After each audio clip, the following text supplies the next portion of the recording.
The sun rose over Britain in 536 AD. It never came back. Ash filled the sky, pale, cold, suffocating. Not for a day, for 18 months, the sun became a ghost behind a gray curtain that no wind on earth could move. Farmers stood in their fields at noon and could not see their own shadows. Children born that year had never felt warmth on their skin. Crops rotted in soil that refused to thaw. And the world's most powerful civilizations, Rome's successor kingdoms, the Byzantine Empire, the Persian court, all felt the same impossible cold at the same impossible moment. How does a sun disappear? How does an entire sky go dark without warning, without thunder, without any enemy you can name or fight? How do you explain to a child why the gods have turned their face away and are never, ever coming back? Britain in the year 535 was not a broken place. It was alive, roaring. The Roman legions had been gone for barely a century, but their roads still carved straight lines through forests of oak and ash, stretching from the southern coast all the way to Hadrian's Wall. In the valleys of what would one day become England and Wales, settlements had grown bold, timber halls with firelight spilling through open doorways at dusk, markets loud with iron tools and dyed wool, river crossings where traders from as far as the Mediterranean coast arrived before dawn with silver and spice. At the settlement of Durobrivae, on the banks of the River Nene, grain traders counted their autumn stores with satisfaction. The harvests of 533 and 534 had been generous beyond expectation. Cattle were fat, children were loud. The smell of fresh bread moved through the streets every morning before sunrise, dense, yeasty, warm, the smell of a civilization that believed in its own future. Merchants from the Byzantine East had arrived the previous summer. Priests gave thanks for abundance. Warlords in their hill forts sharpened their swords, but had no immediate war to fight. This was the world, imperfect, violent in its own ways, but completely, stubbornly alive, that the sky was about to erase. But underneath that abundance, one thing made Britain uniquely fragile. Its entire survival rested on a single mechanism. One good harvest fed everyone. One failed harvest starved everyone. No surplus deep enough. No storage system sophisticated enough. No trade network fast enough to compensate. The margin between feast and famine was exactly one season wide. And something was coming that would steal not one season, but 3 years of them, consecutively, without mercy. Thousands of miles away, deep in the volcanic spine of Iceland or possibly Central America, the geological evidence is still argued over by volcanologists today. A pressure had been building for decades inside the Earth. Dendrochronologists, scientists who read history inside the rings of ancient trees, would later find the evidence preserved in timber from Ireland to Siberia, a growth ring so thin it was barely visible to the naked eye. A year so cold, the trees almost stopped growing entirely. The volcano didn't erupt, it detonated.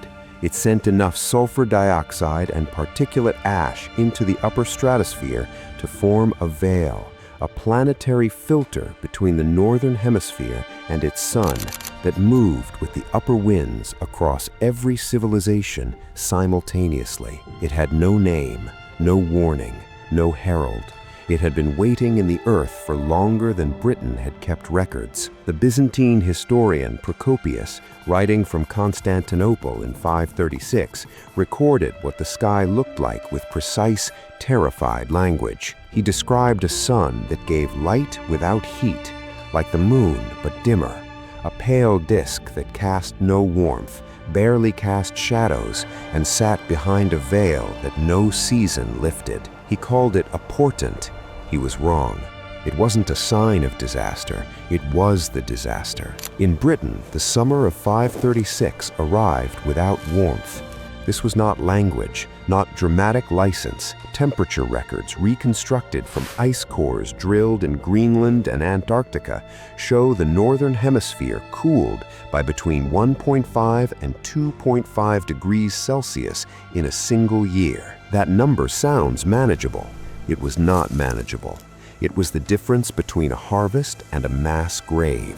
Fields that should have turned gold stayed green, then brown, then black. Wheat stalks that should have filled a man's fist with grain produced empty husks that crumbled at the touch. The growing season, already brutally short in northern Britain, shrank by weeks, then by a full month, then vanished almost entirely. Cattle that couldn't fatten on cold summer grass went into winter half-starved and hollow-flanked. By December of 536, grain stores that should have lasted until April were already gone, and it still wasn't over. The year 537 brought no recovery. The volcanic veil held. The sun remained a ghost of itself. A second failed harvest followed the first, then a third in 538. 3 consecutive years of cold. 3 consecutive years of dying crops. 3 consecutive years of a civilization eating through its own future to survive the present. Contemporary Irish annals, among the most detailed early medieval records anywhere in the British Isles, recorded what monks called a failure of bread across multiple consecutive years. Not a shortage, a failure. Complete, total, final. The monks who had kept careful accounts of their grain stores stopped writing about grain entirely. There was nothing left to account for. What starvation actually looks like is not what paintings show. It is not quiet or dignified.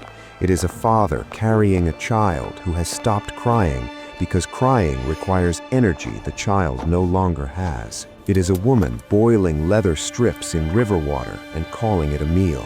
It is the smell of a village in winter. Cold ash, unwashed bodies, something sour and wrong underneath everything, where 40 families lived in the spring and 11 remain in January. Not because the others fled, because the others didn't. At hill forts and settlements scattered across what is now Somerset, Shropshire, and the Welsh Marches, archaeologists have found the evidence preserved in the soil itself. Pollen records from the 530s show a sudden, dramatic collapse in agricultural activity. Fields abandoned mid-season, forest creeping back over farmland that families had cleared and worked for generations. The tree rings don't lie. The earth holds what the people could no longer record. And then disease. Immune systems destroyed by years of starvation. Survivors crowded together, sharing warmth because they had nothing else left to share. The plague of Justinian, the first great bubonic pandemic in recorded history, arrived in 541, striking a population that 3 years of famine had already brought completely to its knees. Yersinia pestis, 2 words, 100 million dead across the following 2 centuries. Britain, already hollowed out from the inside by hunger, had nothing left to fight with. The cruelest irony cut this way. The warlords in the stone hill forts, the ones with the deepest grain stores and the most armed men to guard them, lasted slightly longer, but their men eventually stopped fighting for food that didn't exist. The ordinary farming families, the ones who knew every inch of their land, who had hidden seed grain beneath the floors of their huts for generations, some of them survived by doing the one thing that wealth and stone walls absolutely could not buy. They let go. They walked north. They walked west, into the hills, into the thin-soiled, wind-battered margins that no ambitious farmer had ever bothered to clear. Those cold margins saved them because there was still something growing there, something the veil had not yet reached. For 15 centuries, 536 AD was treated as a footnote, a silence in the records, a gap historians filled with assumptions, the event that may have broken Romano-British civilization so completely that we still call what followed the Dark Ages. Not an invasion, not a political collapse, not the failure of any army or any king, A volcano on the other side of the world, on a random day, in a place no Briton had ever heard of. Empty streets are not always caused by armies. Quiet markets are not always caused by war. Sometimes the thing that ends a civilization is invisible. It moves with the upper winds. It has no face to hate and no treaty to sign. Sometimes the sky simply changes, and everything built beneath it discovers all at once how thin the margin always was. Does any of this feel familiar? The structures that feed us are fragile than the cities built on top of them. The margin between abundance and catastrophe has always been exactly one season wide. Physics doesn't negotiate. The sky has changed before. The patterns repeat. Only the names change.